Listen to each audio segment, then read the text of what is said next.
In the wake of October 7th, the Israelis had no good strategy, right? It's not like there's a magic formula that they just didn't see, and we should have told them what the magic formula was, right? That's not true. They were, in a sense, caught between a rock and a hard place in terms of what to do. But there's smarter things and dumber things, and I think the Israelis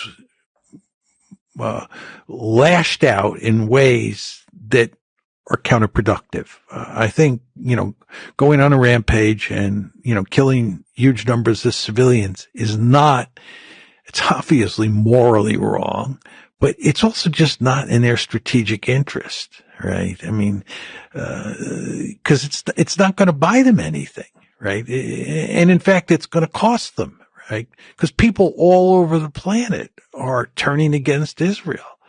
I saw, an Israeli think tank today, that has been tracking, protests around the world, gave some figures for what it looked like, between October 7th and October 13th in terms of the number of, protests around the world that were pro-Israel versus pro-Palestine. And then it looked at the numbers from October 13th up to the present. And I think the numbers were 69% were pro-Palestinian in the first 6 days after October 7th, 69%.